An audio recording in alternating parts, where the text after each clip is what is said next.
Good morning and welcome to the Matchbook English Derby podcast. I'm once again joined by my great pal, Paul Lawrence. Paul, it's great to be back talking about more Greyhounds. We saw some brilliant performances in the quarterfinals of the English Derby.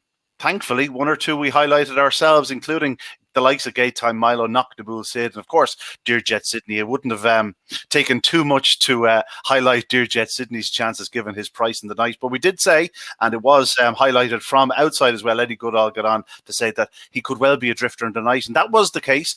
But Dear Jet Sydney coming through to score in fine style. We'll reflect on those heats in just a few moments. But before then, we have to talk to you about your own exciting news. You couldn't do this podcast yesterday because you were in God's country. You were in Ireland. You were up in the northwest, looking at properties in County Donegal because the Liver project got the go-ahead. Exciting times, Paul. Yeah, it is exciting. Yeah, so a big thanks to the GRI. They put us through the due diligence, as I said, really, but it was good. Yeah, we had a really good meeting last week, actually, to be fair. Seamus White, one of our directors, was representing us at the track. Myself and Lorraine were on Skype along with Jamie Hart of the Tote. So it's all coming together. Yeah, it's really exciting now. And actually, we went to the track yesterday, and it's actually Lorraine said she had a bit of a flutter. So it kind of gets the passion and yeah, it's really something to look forward to. It's going to be a big challenge. We've said that, but we've got lots of people with lots of support. Again, I met Cathal McGee, 80 years old. He's got the heart of a lion. It's really exciting. Really exciting. And tell me this, from a readiness point of view, when you walked in, was there still weeds? Was there still a bit of green around the place, or are you getting close? No. It's going to be a fair old task to get things ship shape. There are a lot of weeds in the track. Canis Crossan, I've mentioned, was the track maintenance manager. He's highly respected within the industry. He will be going tomorrow. I think they've got 3 different sand samples that he's gonna look at, because he will be the one that says this one or this one, and then the work will start with relaying the sand. So obviously you have to be careful with the membrane, etc. So obviously it's two years, Ian, since it was up and or since it closed, I should say. So it's going to be a task, but we have the technology and we have the manpower. So they were actually clearing the grass. You can imagine the centre field, infield, had got a little bit wild, shall we say? But that's all now come back to looking beautiful. And when you can see that sea of green, it's beautiful in the infield. So things are coming, and it was great just to get that feel. We walked around the place, and we didn't actually go inside the stand because obviously we're still in the throes of getting the keys yet. So, but all the lads were there. There's so much goodwill around, and really exciting times. Yeah, exciting times. Can't wait to get up there myself, Paul. I hope you'll extend me an invite when you open the doors. Of course, and we'll do our very best to publicise it before then. But now we have to get back to the present. Lifford is for the future. We all look forward to it. But let's look at the present. And indeed, a week ago, because there were some brilliant performances in the quarterfinals of the English Derby, as we mentioned. We did highlight 1 or 2 of them. Before we do start picking winners and predicting winners, remember, if you join up with Matchbook, a new member, there is a promotion there. Bonus code Greyhounds, all in capitals, and that's bet €10, get €10 free. That's on all Greyhound bets, or beg pardon, your first Greyhound bet. Bet €10, get €10 free. So when myself or Paul highlight one later on at a bigger price, stick on your tenner and then put another tenner on it for free. Anyway, that's all for a little bit later on. Let's reflect on the quarterfinals, Paul, because there were some brilliant performances. We both picked the first winner. It wasn't very hard to find. Dear Jet Sydney, as we suggested last week, 155 at the time. He went off closer to 1.8, maybe even bigger at times. Dear Jet Sydney, though, despite not taking a flyer once again, he just shows power, pace, track craft, got to the front on that opening bend and just drove it home. Yeah, I think you were right in that where we were thinking he'll go to the rails, you said he'll do it in a gradual way, and he did just that. He's got a really good balance of a greyhound. I think you'll agree, Ian. Yeah, very much so. Yeah, he kind of handles himself well. He's just got a bit like myself, Pat. Bit like myself. A bit, yeah, unlike myself. Yeah, he's one of those greyhounds that's just got all-round ability, all-round pace. He's got enough early, he's got enough middle, and he stays the 500 really well. So he really is a good sort of Nottingham stroke, a Shelbourne stroke toasted dog. He's just got the lot really, and it's really good to see, because this is what we need within greyhound racing: a dog to follow, a champion to be a champion, if you like, to keep on going. And to be unbeaten so far, it's magnificent. And of course, he's got his great draw in the semis. Yeah, he certainly has in Trap 1 and semis. We'll get to that a little bit later on. Of course, you gave I'm going to say you gave the forecast. You said Cold as Ice would qualify. By saying that, you're sort of suggesting it'd be second or third. I'm sure if you were having a punt, that would have been one of the things on mind. Played the forecast, Cold as Ice, storming home. As you said, he had a good makeup. He turned closer to the pace than he has done in recent weeks. Did stay on very well. Toolmaker Sydney grabbed third spot. Two greyhounds that are, I'm just looking at their prices now. Toolmaker Sydney's at 21 on the exchange to go on to win the competition. Cold as Ice is 42. You can understand that, and they are also big prices for their semi-finals. But both ran well, and both have, they're not outsiders with no chance because they've got, they're limited speed wise. They're only that price because of their racing style. They're both extremely fast. 100%, exactly my thoughts as well, and because of the fact that they're strong, they've kept qualifying by probably placing rather than winning. Now you're getting to the back end of the competition, where we just mentioned Dearjet Sydney has got early, middle, and stays. They're going to be struggling to actually back run a dog of Sydney's caliber.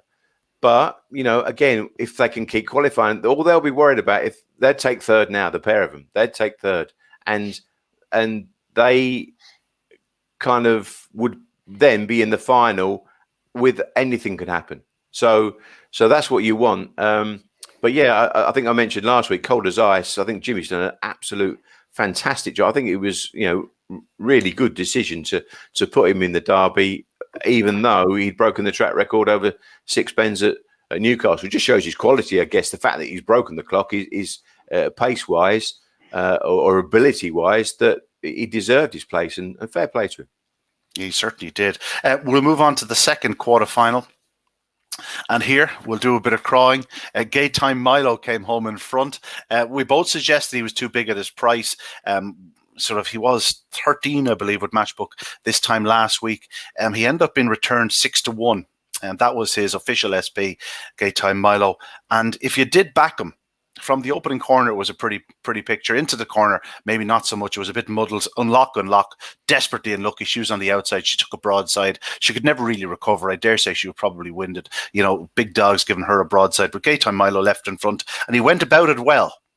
He did. And as well, we'd spoken about, obviously I'm big on lines that greyhounds take. And I think when Gate Time Milo was drawn on the inside, he just didn't seem to be able to operate and have that oomph into the bend. Whereas when you break, and you mentioned this as well last week when we were chatting, when you break down the middle and you take that straight line into the corner, that's when you're going to run your best race, basically.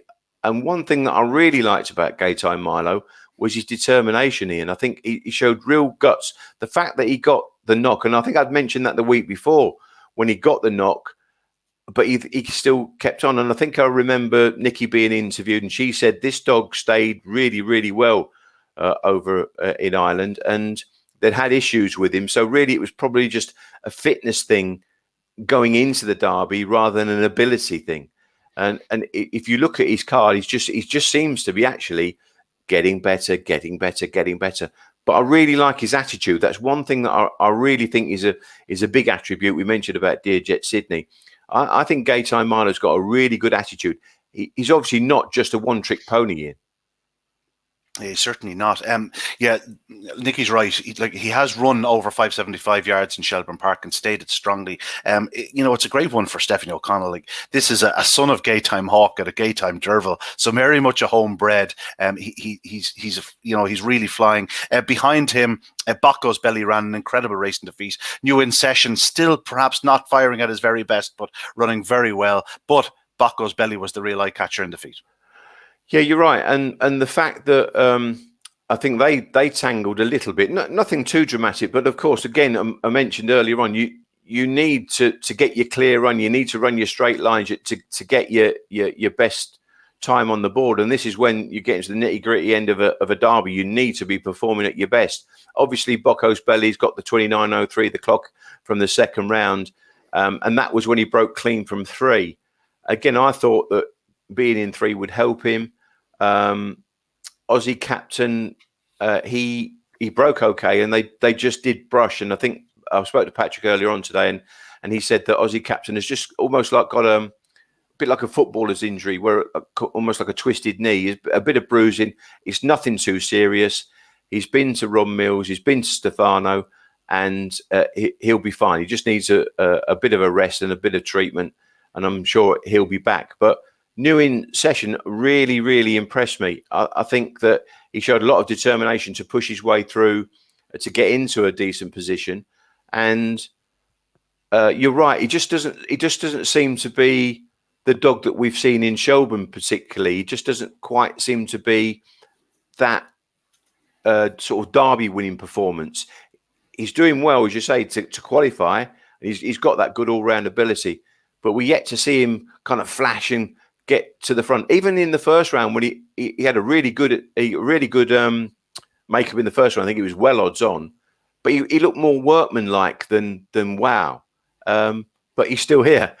Yeah, it's funny, when he was performing at his very, very best in top company, he didn't get this far in competitions. While the brilliance hasn't been there thus far, there's more consistency. We better race on because we want to get to the semi-finals, of course. The third quarter final was, it was a strange enough affair in the middle. Like Bubbly Magnum flashed out, just didn't show his early slip. All About Ted raced up on the outside, but it was Thorn Falcon that got to the corner. And then All About Ted ended up on his outside, got held up. Ballymac Fair One showed great pace to qualify, and so too Killara Lion digging in. The old warrior is still there. But Thorn Falcon, we were worried about his chances. In the end, he made light work of the task. He did, and he came out the boxes and put himself in a decent position. But I was really surprised with his early. Or maybe I was probably more disappointed with Bubbly Magnum's early, if the truth be known. But, he looked really good on the Thorn Falcon. And again, Patrick's got his dogs in real good fettle, as you mentioned. The old warrior, Killara Lions there as well. He ran a burster. So, yeah, Thorn Falcon's just one of those dogs that keeps going about his business, and again, he's strong enough, Ian. So he'll keep qualifying, and again, Patrick will take third now, but he's got a good makeup in his semi. I know from speaking to a lot of people that he's a dog that a lot of people keep opposing, and he's costing them an awful lot of money at present because you can see an angle every night for why he's getting beaten. But yet he's such a beautifully balanced greyhound. He just gets there. We'll move on because, as I said, we want to get to those semi-finals. The final heat, of course, Knockable Sid away and gone. Our best bet last week. 325 he was available in the exchange. He was returned shorter than that, shall we say, and it was over after a stride. It was, and that was the thing. I suppose the fact that it was the last race, people were still there. The roar on the terraces when the traps opened and he burst from the boxes was just incredible. It kind of rounded off the night really well, because obviously from the punters' point of view, they got a bit back. Myself, I wasn't doing great. I think a lot of people I spoke to after as well, they really enjoyed the Knockable Sid performance, and he's just peaking at the right time, Ian, isn't he? Yeah, he is. It went as we expected, really, with if Knockable Sid led, Signed Ace and Adele's Duke, for as well as they were running, were going to be very vulnerable. And in the end, Ballymac Wild came from off the pace to grab second, and Beach Avenue came from out of the clouds to grab third. He keeps going. He's still there. He's not really taken to the place, like in a sense where he just doesn't get up to full stride, but his pace and power got him there in the closing yards to finish third. I'm still amazed that he got up. Yeah, he's just one of those good, again, qualifying dogs. I remember seeing the dog, and why I never backed him at the time, I never know. When I saw him running over the 575s and maybe the 600s at Shelburne, I just thought he's a monster of a dog, and he's got good all round pace. But you're right, he's getting to the stage now where he's just scrambling to qualify.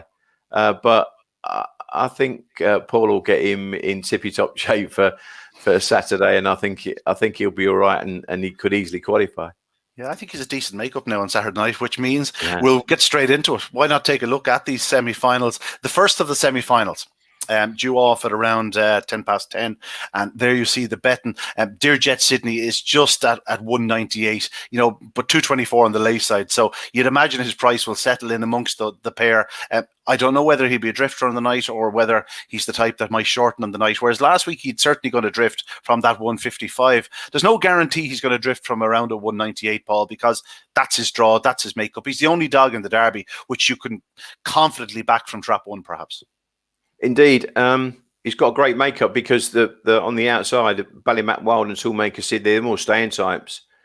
You already mentioned about Cold as Ice. We've already mentioned Beach Avenue. That they are staying types. There's not a lot of early pace other than Dear Jet Sydney and Ballymac Fair One. I'm quite bulgy on this race. I'll make it for win purposes 2 runners, and Dear Jet Sydney is even at 198, and you can imagine looking at that gap in between the back and the lay side that he could get bigger. I think that's big, and I actually missed the boat. I should have had a little nibble on Ballymac Fair One earlier in the week, and I haven't because I've obviously been so busy this week. I haven't actually gone and got a bet on Ballymac Fair One, but that's still bigger than I make Ballymac Fair One. So as I say, I'm quite strong on Dear Jet Sydney being an odds-on favourite, but Ballymac Fair One being a decent second favourite, and any price you want the rest, really. We saw your Derby lanes during the week, Paul. You were suggesting the trap 4, Ballymac Fair One. When he was drawn trap 3, he did a 420. He did a 29.09. Trap 4, very similar box. He's not a dog that's going to dive across. He'll edge across when he comes out. But if he does come out, he should have the legs of those around him, 2, 3, 5, and 6. And Dear Jet Sydney up the inside. If he misses the fraction, there you see Dear Jet Sydney's on 198. It's just been hoovered up there. He's down at 196. But Ballymac Fair One, he's potentially the only other leader in the race. And I suppose that's why the price, as you say, is shorter than the remainder. He's a dog that I've been so taken by him the last 2 weeks. Last week in particular, when he didn't lead, he had to really battle to get into the contest. He stayed right to the finishing line. He's one of those dogs where he just seems to have it all. If he's behind, he'll keep going. If he's in front, he'll keep going. Yeah, I can see a bit of meat in the bone there at that 5.12. Yeah, you're right. I think he's got the lot. I mean, and the thing is, what you need to remember, Ian, he's had 7 races in his life. He's had 3 in Ireland and the 4 over here at Towcester. And we mentioned even in the previous round when he was in 1, we kind of everyone's saying, oh, you don't really want to be in trap 1, and yet he operated really well from 1. He took a little bump out the second minute, and he stayed really, really well. So you can imagine if he does that second round performance, and that was a 29.09, Ian. That. The clock doesn't lie. So he's got the ability, he's got the engine. It's just a matter of, we expect him probably to break better down the middle. And I don't think, ideally probably 3, but I don't think 4 in the makeup of this race is really gonna matter too much. So I think he could pop out, and I think he could, if he got first jump on Dear Jet Sydney, it'd be race on. It'd be a real tussle. Yeah, certainly would. Just looking at the remainder, they're all very strong. Ballymac Wild, Toolmaker Sydney, Cold as Ice, Beach Avenue. If Dear Jet Sydney and Ballymac Fair One get around that corner, don't touch each other, first and second, in whatever order, the odds are they'll be very hard to keep out of the frame. It's not like a Silent Ace or an Adele's Duke or that type where they need to be in front to get the 500 metres strong. These are just strong running greyhounds. It's going to be some buckle for third spot. Ballymac Wild is on the right side of Toolmaker Sydney. Beach Avenue is on the right side of Cold as Ice. Is it as simple as picking between 2 and 6, or can you see a scenario where the others can get involved either? I didn't actually mention last week because when we were reviewing the Nottingham Sid race, where we were quite strong on that, and because of the Silent Ace and Adele's Duke theory that if they didn't lead, then they wouldn't qualify, we were looking for the 2 stayers. Ballymac Wild had already met Beach Avenue, and Ballymac Wild beat Beach Avenue over in Shelburne, and he actually did the same, didn't he, behind Sydney? And he actually got pinched back at the third bend as well when he was making progress. So you'd have to say, out of the 4 stayers, if you like, I make him the shortest price, put it that way. So I would expect him to be the one that could qualify. I mean, it sounds like we're saying, Dear Jet Sydney will be up there, Ballymac Fair One will be up there, but I do feel it is that. I am quite strong on that. I do feel it is that kind of clear cut. As you say, as long as they don't tangle, you're quite right in the statement that you make there. So because of the fact that Dear Jet Sydney, we mentioned early, middle, and stays, and you could say the same for Ballymac Fair One. It's not impossible for him to smash out and clear Dear Jet Sydney. It's not impossible at all. But again, I'll go back and I'll say we haven't seen Dear Jet Sydney go wallop yet because he still hasn't broken 420 sectional. Is it worth pointing out that a track record went to Towcester during the week, Paul? Track conditions, weather conditions, everything seems to be just coming to a head at this stage. Is it going to be more suited to early speedsters? Because to the eye, the sprinter the other night, we know he's a very, very fast greyhound, but it didn't look like a track record breaking display. He just got to the corner, stayed on stoutly to the line. But is the track coming to that point now where if something gets loose on Saturday night, could we see the 29 seconds going? I'm not sure. I don't really know. That's a difficult one because 2 or 3 days in the greyhound track can be a world of difference, I know, but the track is obviously going well. And sometimes, I suppose, the sprint versus the 500, it doesn't always work out that way either. And obviously, they've had issues with traps, etc. So I don't know on that one. I'm still waiting.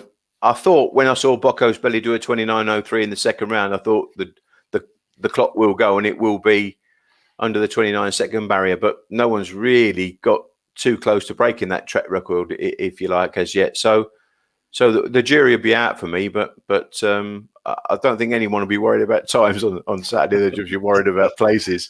Certainly not. The fact that it is races 10 and 11 on the card will have plenty of idea of how the track is going before then. I'm just doing it from more of perhaps not the stronger runners. It doesn't really come into play in this opening heat because we all know that they get to that 500 meters. But if you are backing something like Beach Avenue or Cold as Ice, that 15.5 is probably spot on, because trying to come from 5 or 6 lengths behind some of these greyhounds on top of the going would be very tough. Yeah. I just think that Dear Jet Sydney and Ballymac Fair One, I think will be the ones. What would your opinion be on the staying tights, by the way? Who do you think would be? I think that Toolmaker Sydney will obviously make his move down the back straight. That's where he really has his power. I just think it's going to be tighter on the inside, so I would perhaps favour Beach Avenue on the outside. If he stays wide, and he's not always guaranteed to stay wide, he can drift in at that third bend and has got him into trouble in the past. But I just have a feeling that if things are a bit tighter on the inside, because Cold as Ice, while he is a middle seed and he is in trap 5, I think he'll sort of edge into trap 3. I think that's where I think he's a trap 3 middle seed rather than a trap 4, trap 5 middle seed. Just a feeling Beach Avenue, Paul Hennessy, it's not beyond the bounds of possibility that he has a 425 in his card. If he did a 425, he just might be in a lovely pitch off the second bend. I still think Dear Jet Sydney and Ballymac Fair One are the two against the field, don't get me wrong, but I have a feeling that Beach Avenue might be the one that could chase them home. Paul, I have to ask you the question, because it says it there on the bottom. Semi-final 1, best bets. What is your best bet? What way would you be thinking out at the moment? Just from the top, 198 Dear Jet Sydney, 9.4 Ballymac Wild, 10.5 Toolmaker Sydney, 5.1 Ballymac Fair One, 15.5 Cold as Ice, 15.5 Beach Avenue. I think that Dear Jet Sydney offers the most value. From my prices versus the matchbook exchange prices, that's probably the biggest difference. So it has to be Dear Jet Sydney at that price that you just quoted. I think Ballymac Fair One, his value is kind of dissipated from the early prices that we saw early in the week, shall we say? And you could be right. I think actually exchange prices 2 versus 6. I'd have to go with 6 for value. Yeah, just at the exchange price. If it was in the terms of a straight match, Beach Avenue, while he is almost like he's 15.5 as opposed to 9.4, and with Ballymac Wild and 10.5 Toolmaker Sydney, I'd back Beach Avenue to finish in front of them every day of the week. I think Toolmaker Sydney is plenty short enough at 10.5. I could see him on the night being 16 or 18. I think he needs to do everything right to qualify, let alone win. Yeah, I mean, you're 100% right. We mentioned about Ballymac Fairwell edging in, and he will edge in, so he's going to squeeze a little bit for 2 and 3. Dear Jet Sydney's going to be there. You'd expect one to be in front of 2 and 3. So therefore, Cold as Ice edging in towards the middle, and that's the lines he's going to take. There's no question. He will move into I got lane 3.5, and you could be right. He could even move into more lane 3. But Beach Avenue isn't an out and out wide runner, but he is going to have a lot of room to work from, and he's quality. So I think on clear run factor, you'd say Beach Avenue probably out of those 4 staying types will have the best draw. So your best bet, dear Cindy, at we'll say 198, because that's what it was when we were talking. He could well be 2 on the night or bigger. I think I'll side with you, Paul. Like that, he doesn't have to worry about any other dog in a sense. If he comes away on terms, we know that he's not going to move off the fence. Nothing's going to get in his way. He just has to worry about just getting to the corner as quick as possible. And I suppose that's why he is the short price favourite he is. That's why he's the defending champion. That's why he's unbeaten at this year's Derby. There just doesn't seem to be too many flaws in his makeup. And again, the draw very much in his favour. On to the second semi-final, whereas the first semi-final could have been run at Shelbourne Park with 5 of the 6 runners representing Irish shores. Only half of the field in the second heat are representing Irish shores, and a couple of them are big-ish prices. I see Gaytime Milo, our great friend from last week, is 15, Paul. I'm not going to be sucked in this week, although I do believe that's probably a little bit big for a greyhound that seems to be coming on each and every week. New in session from the top is 10.5, 6.4 Bocco's Belly. I'm sure plenty of people will be sucked into him. If he does hit the lids and clears new in session in the opening yards, which is very possible given the way that the dogs are trapping of late from the inside box. Bocco's Belly is a big player. It was a massive run last week. Calara Line is at 24. He's such a likeable greyhound. He's running well. He's probably not at the same level that he once was, but if you look at his times, it just sums up the greyhound through the Derby: 29.49, 29.51, 29.56, and last week with a bit of crowding, 29.70. So he's 29.50 nailed on, and Noctable Sid in trap 4. Well, his rapid improvement through the Derby is there, evident. 29.23 last week. I still think there's a bit more juice in that. He's 194. Gaytime Milo at 15. Again, he's improved with each and every run: 29.89, 29.76, 29.46, and last week 29.40, despite bumping on the corner. And then Thorn Falcon on the outside, and he's in around the 29.40 mark every night as well, Paul. But again, well housed in that wide box if he does come away racing, because he will edge inwards into the opening corner. When himself and Noctable Sid met last time, Noctable Sid comfortably led him into the corner. Is that what we're expecting again? I know that I'll be predicting Noctable Sid will be the one to beat at 194. I just can't see past him, to be honest, Paul. No, I'm the same as you. You've kind of read the race spot on as I would expect as well, Ian. But yeah, Noctable Sid and Thorn Falcon met a couple of rounds ago. And Noctable Sid, I think that was his first switch, wasn't it, from the rails to the middle, and he went wallop and led. Now, Thorn Falcon, I wouldn't say he improved last week, but he kind of showed plenty of pace. But if you look at the video doesn't lie, and you just feel that Noctable Sid will lead, and Thorn Falcon will probably struggle to reel him in. I must admit, he stays well enough. So if he gets the run on the outside, Gaytime Milo, you would imagine, although, we said 4 was a good box for him, 5 is probably not as good drawn on the outside of Noctable Sid. So he's going to have to be a little bit careful. But having said that, if he traps well, he's already beaten New in Session and Bocco's Belly, drawn that way on the inner. He could actually turn in a pitch, couldn't he? If he gets a clear run, and we mentioned he stays, so it's not impossible. I think at the prices, he's fair old value again. And as you say, when you look at his card, he's just going that little bit better, little bit better, little bit better. Graham's got a bit of a tune out of him, so yeah. I think all things being equal, I think it'll be the same as Noctable Sid, trap, lead, win. Perhaps the best thing that could happen, Gaytime Milo, is Noctable Sid takes an absolute flyer. When he gets the room, he'll edge inwards. Gaytime Milo, if we did trap on level terms alongside Thorn Falcon, I'm not sure he can hold Thorn Falcon into the corner, but he can certainly stay tight enough to them. on the inside, things could get pretty tight. If I showed you this race 2 weeks prior to the Derby and just gave it to you in blank form, the betting would be very, very different. New in session is 10.5. He was disputing favoritism before the competition. Yeah, he actually looks a big price. It looks a big price, doesn't he? New in session, drawn one as well, which I'm not saying he wants one necessarily, but it mightn't be the worst place to be in this contest. Exactly, and I always think Bocco's Belly would probably be a more lane 2.5 dog, from this sort of draw. So I don't think he'll really be diving for the rails, put it that way. So I think New in session's got a reasonable makeup, although he'll probably just edge off a little bit. But I was quite impressed with him the way he stayed on the inside last week, Ian. So yeah, it's not impossible for him to get a good pitch here. But I just feel that Not in the Bull Sid with those, those 4:10, 4:16 sectionals, and it did look. A lot of people were saying 4:16 looked quicker than it did look. It did look quicker than that. But whether it's those, the trap issues or the power and the way they come up, I don't really know. But we just have to be guided what it says by the lads in the office. So, but the 29-23 for Not in the Bull Sid, you just feel he's peaking at the right time. He's just quality. He's got a fantastic makeup.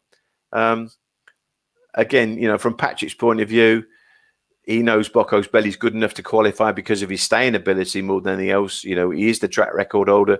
He's got good quality. He's a really brave dog as well. So, if there is any jostling at the first bend, that's not really going to worry him too much. This is, we think we kind of both, I think a straightforward task in a way, which is a bold statement to make in a Derby semi-final for Not in the Bull Sid, by the way. But we just think he'll probably go and get out of the way, and then it's what's going to happen in behind, and that's the. I suppose the connections are going to be thinking the same to a certain extent. Ian, and again, a lot of people say this. They'll take third now, and they would. There's no danger. Yeah, that there's 12 sets of connections that would take third. They take your hand off it because this is the hurdle. This is the one round. This is more nervous than next week. Next week is we're there. Forget about it. Let's enjoy it. Let's enjoy the occasion. Let's enjoy the fact that we have a Derby finalist. But getting to the Derby final is the big hurdle. And, it's like everything in a semi-finals of a cup competition in football or, in Irish, Gaelic sports or whatever like that. It's that final hurdle. You almost go into a final feeling free, whereas you come into a semi-final like that. You're pent up, you're tight, Exactly. And like even from a commentator's point of view, you're just hoping that everything's clean and that the right dogs go through, and there's no wrong dogs as such, but you want a final to live up to expectations. And following what's been a fantastic competition, you want the best six there. You do. Be it let them produce their very best runs of the Derby on Saturday night, and whereas they may be big prices, if they produce their best runs to get there without any luck, without just by pure merit, all of a sudden you have a final really worth looking forward to and savouring. And by all accounts, I think we'll have that.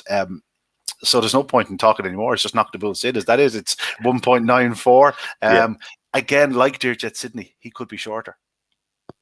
Yeah, I make the pair of them shorter, Ian. So I think there is value in it, and I don't really want to look for too much to say, that's value, that's a slightly bigger price, because all things being equal, I do expect the pair of them to win. Maybe it could be a bit tighter with the Ballymac Fair one with Dearjet Sydney, but I think out of the two of them, I actually think Not in the Bull Sid is the more straightforward bet.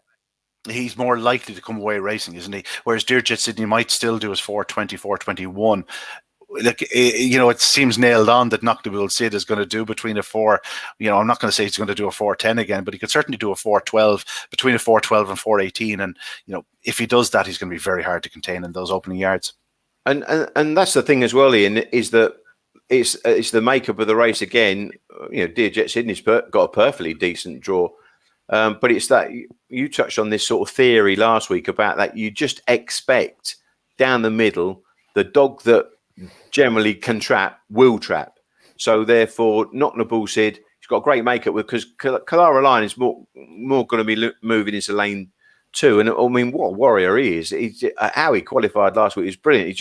It was determination and track craft more than anything else, because he's probably showing more. His weapon is probably 2 to 3, isn't it? And he showed good, decent Derby pace down the back straight last week. So, but you kind of think, well, how's he going to get a run from that kind of tricky berth? And And probably ideally, if you were drawing this race yourself, you'd say, well, I'll have Lion in 2 and Belly in 3. So it's a bit of a teaser in behind, I must admit. Again, looks fairly straightforward. You'd imagine not the bull Sid, and then what's going to happen in behind. And I think that is probably the biggest conundrum. Patrick Janssens is in the unenviable position. He has the 3 semi-finalists in the one heat. Graham Holland actually has 2 semi-finalists in the same heat. So you've only three trainers actually represented in the second semi-final. If you offered Patrick Janssens 1 finalist now, do you think he'd take it? Yeah, I think. Yeah, I spoke to him earlier on. You're probably right. He probably would. Yeah, I mean, he'd be hoping for 2. I'm sure he'd be. I mean. The odds suggest he'll certainly have 1, and yeah, he'd be a little bit unlucky if he didn't get 2. Yeah, I think you're right. But again, it's really what's going to happen around those first 2 turns, isn't it? Who's going to get the run? And like you say, really, we want the clear run, don't we? We just want to see who is best with a clear run, and let's hope that does happen. That there's not too much bumping and boring, but. And again, I suppose for that to happen, Ian, you're right. If not, the bull Sid goes off and gets out of the way. That's more likely than to happen, isn't it? A clearer passage for dogs in behind. New in Session is he is the strange one in the race. He's the one where you're sort of left scratching your head. If he produces his very best form, that 10.5 is huge. He's a big player in the race. If he continues to perform as he is and does a 4:30 or 4:39 as he has done the last 2 weeks, he probably struggles to really land a blow. Where do you stand? Do you think there's still a possibility we could see his best? Or is it just that he just doesn't seem overly comfortable around the place? Yeah, as I say, when he had the chance to really air his wares, if you like, because he got the first 2 rounds, he got really decent draws, and even when he led in the first round, you kind of just thought, as I mentioned earlier on, he just looked workmanlike. He didn't give you the wow factor, but you know it's in there, and you know that he's with a trainer that's going to get it out of him. So yeah. It's never say never, is it? With New, when you got a dog like New in Session, it's never say never. So when you draw on the inside with dogs like Bocco's Belly and Kilara Lion that need to get the runs, it's not again the maker of these races. There's a lot of staying dogs that have kept qualifying in, isn't there? Really, when you look at Dear Jet Sydney in the first bit of early, Ballymac Fair one bit of early, Not the Bull Sid a bit of early. Other than that, they're more sort of staying dogs. Well, New in Session's got that again good all round Derby quality pace. So from a draw on the inside, that's going to be a big advantage for him. So we're going to say our best bets are the Pat Buckley trained duo. We're going with Dear Jet Sydney, Knock the Bull Sid. We've been truly inspiring for those that are watching here live this morning on Matchbook or watching it via the podcast. It's a double that probably jumps out at the prices it's available at present. If I was to pick you, or to get you to pick one, the saver in each of the heats, the one that's a bit bigger. Are we talking Ballymac Fair one? Yeah, I mean, I can't really. You can't really go against the obvious, can you? That's the thing. Is that they do look like they go around hand in hand to me. But I suppose I marked up Cold as Ice as the dog as a bit of value in behind Sydney last week. So if you take that theory, you'd probably have to go same sort of thing with Beach Avenue. Could, if, say, for instance, Ballymac Fair one misses it, edges in, and Dear Jet Sydney's gone, and then he's sitting in behind, then that will leave a clear ocean for Beach Avenue to do what he does best and come flying home. So maybe Beach Avenue in the place market might be a little bit of value, Ian. Yeah, I think you could be right. And on to the second heat where we have Knock the Bull Sid, very much the one to beat. What's your second choice? I've got to say Bocco's Belly. I thought it was a monster performance. And do you know as well, when you're commentating, as you know, you really just want to commentate on what you see and not what you think is going to happen. I just knew that Bocco's Belly was going to get up for second. The way he was moving, I've just caught him out the corner of my eye. There was a real purpose of movement, as I say in commentary often. He's moving with menace, and you could see he was absolutely flying at that point down into the third bend. Just making out. Yeah. Yeah, no, he did. He just looked. He looks a good competition dog. And as Patrick would say, well, He's Kinloch Bray, yeah. So he's a dog that's got to keep staying. But I just think he seems to be growing up. You know, I think you have to say, if you go back to when he ran at Central Park and everyone went wow, and then everyone went ooh and he went under the inside running rail. There's been a lot of issues, and you kind of think, well, maybe that's affected me a little bit mentally as physically. And so what Patrick's done is he's kind of, and Graham and Bev, to be fair, because they had him back home. You kind of think, is he just getting into that? You know, the engine's there now. They're just the fine tuning the pistons, if you like, and the spark plugs and stuff like. They're just trying to get him into. How can we get that one big run out of him? They've already got the track record. Don't get me wrong. You've got to do that in the derby. 5%, that last 5% that makes the difference between winning a derby, losing a derby, or going out. He's definitely got the engine to do it. Yeah, he's definitely got the engine to do it, Ian. That's the thing, mate. So you kind of think he will be a big player. So for me, I think he's the most likely actually to come second. Yeah, he's most likely probably of the English dogs to win the derby if that was the case. Indeed. No, definitely. Because of the fact that, you know, as I say, I always say to you, the clock doesn't lie. I think at this stage, with this quality of dog, the clock doesn't lie. You know, he's not like he's going to beat up sort of A1, A2 graders. He's beaten quality dogs already, so you know he can do it. It's just probably getting that clear run early. That's what you need with him, because he's not really going to be the flashy early pace. I mentioned last week, if he misses his break, he's not going to then rush up into the turn. But I was impressed with the fact that he did try to go up the other day, and he literally got broadsided. And that's the mark of a real quality dog. When they get the bump, they're still going eyes wide open, and they're looking to go as fast as they can, despite the fact that there's a bit of adversity going on. And that's what I like about the attitude, the mental quality, as well as the physical and that speed quality of Bocco's Belly. That's what I like about him. Yeah, big fan. Have always been a big fan, especially since that first ride at Central Park. Of course, I remember his runs in Thurles also. He looked a real talent. New in session could be a thorn in his side up the inside. He's going to need to probably get ahead of that rival early. Just looking at the outright market, Knocknabull Sid is currently 385 on Matchbook, 4.3 Dear Jet Sydney. It's 9.6 Thorn Falcon, 11.5 Ballymac Fair One, 12.5 Bocco's Belly, 13 Ballymac Wild, and the rest all sit between obviously 20 and all the way out to 55 for Clara Lion. The one we did highlight last week was Gate Time Milo at 107.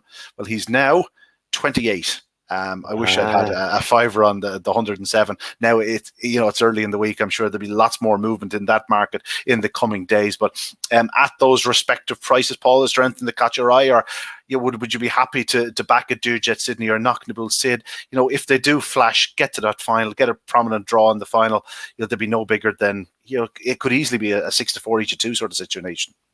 Yeah, I mean, I suppose to a certain extent, Ian, Knocknabull Sid has kind of then usurped his kennel mate Dear Jet Sydney as the favourite now to a certain extent, and that's probably because again he looks the most straightforward bet in the second semi.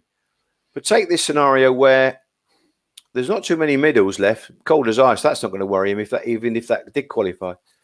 Take the scenario that Gato Milo did turn second behind Knocknabull Sid and he qualified. And then in the final, Gato Milo gets drawn on the inside of Knocknabull Sid, and Graham gets Gato Milo to take a flyer.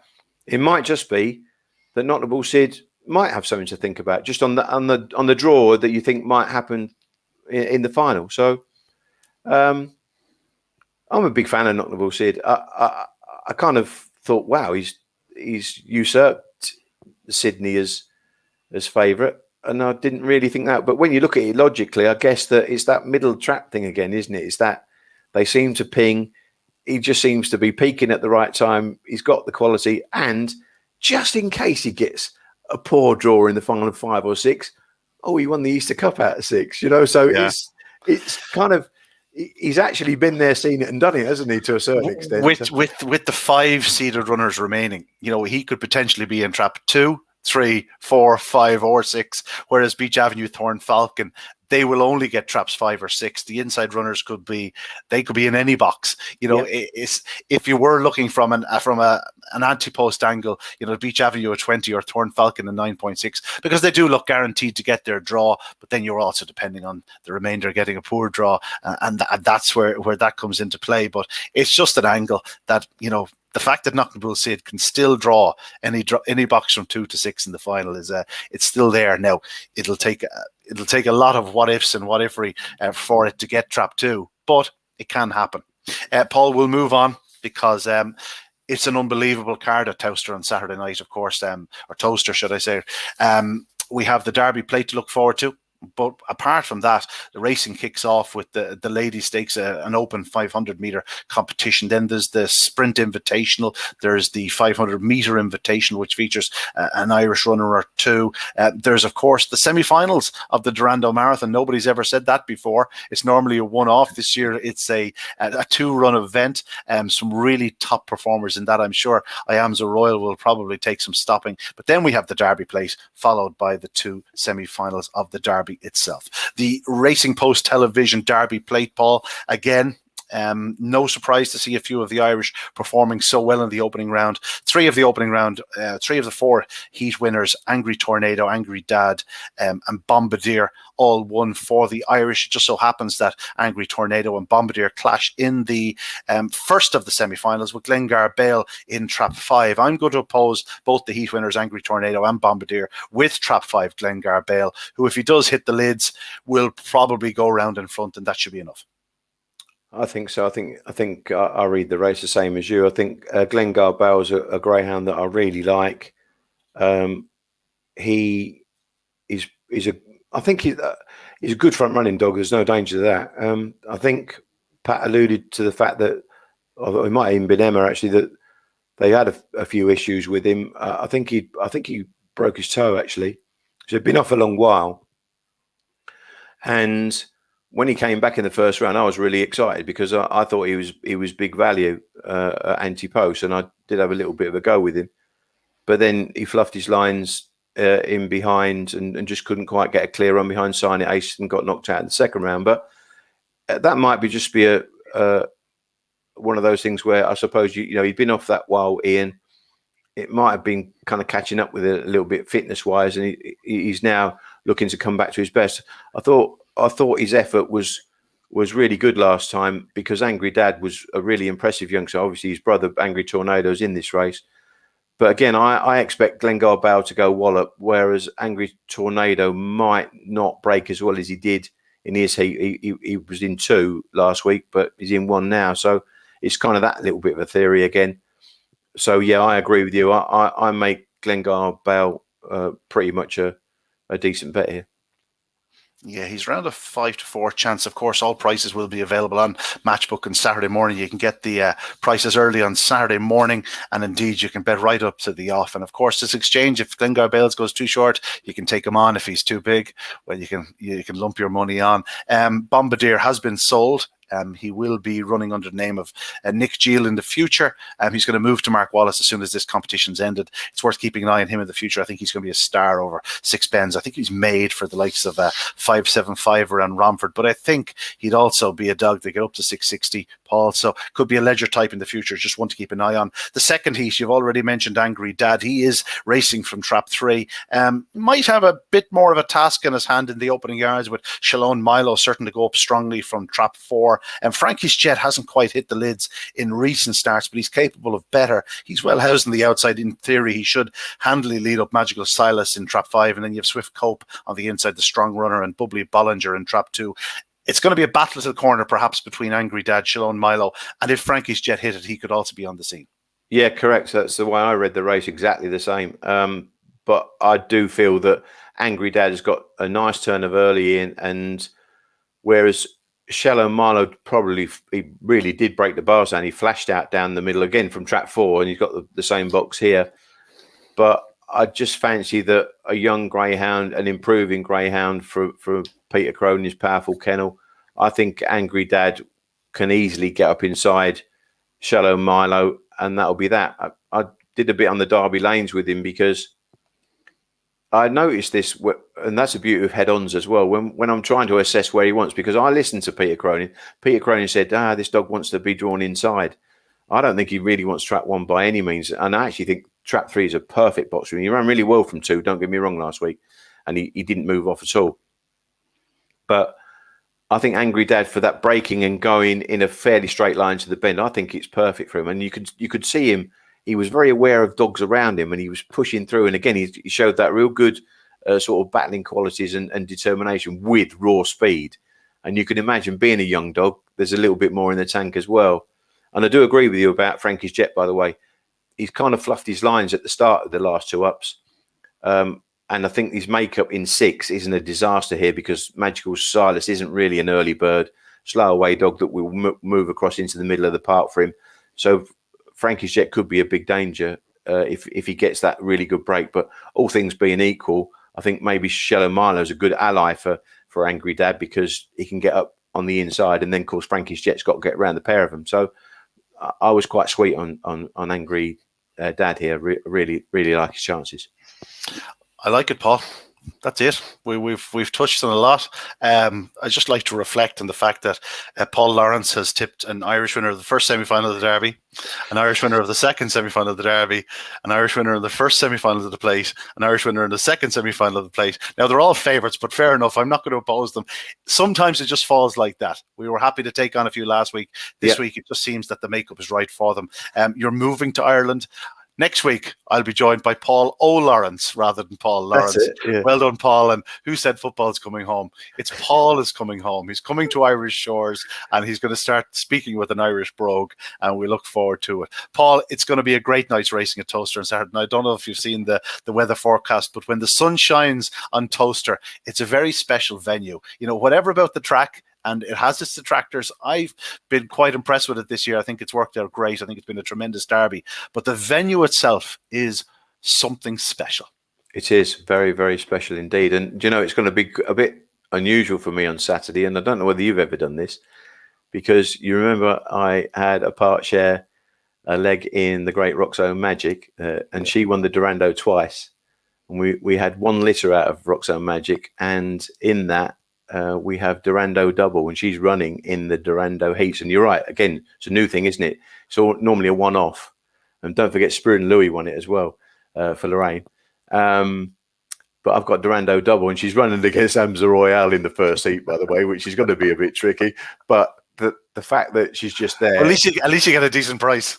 It's not that really, is it? It's just I just want her to run well, because I want her to try. I don't know whether she's going to stay. Hand on my heart, I don't know if she'll really stay, but she's bred to stay because she's a Kinloch Ray, and I just hope that she pops out and kind of gets there, and we can see whether she stays. And I don't expect to beat Amza Royale by any means, but it'll be a little bit of a nervous moment for me when I've got to call her home as well. So, well, let's hope you're calling her home in front, or if not in front, at least in the qualifying position, because it'll be a real thrill to have her running on Derby final night. Paul, I'm gonna end it there, because we've talked for long enough. We have to save some material for next week, because we'll be previewing an English Derby final. You know, there's only a minute and a half of action left, less than a minute and a half of action left in the Derby itself. It's been unbelievable thus far, and yet it's like the last minute of a basketball game. It's only really beginning. You know, still 12 dogs there, still a few plot twists and whatnot going to happen over the next couple of days, and indeed the next week and a half. So lots to look forward to. Enjoy Saturday night, Paul. You'll be back with us next week. I will do. Yeah, it's been a pleasure. I've really enjoyed it, Ian. Great, Paul. Reminder, folks, Greyhounds, all in capitals, is your bonus code. Sign up with Matchbook, bet 10, get 10 back. Maybe pick one of our selections. They're not going to make you rich, but who knows? They might make you profit, and that's the key at the end of the day. But that's it for Matchbook on this Thursday morning, looking ahead to the semi-finals of the English Derby at Towcester on Saturday night. We've been speaking to Paul Lawrence. It's been a pleasure as always. We'll see you next week.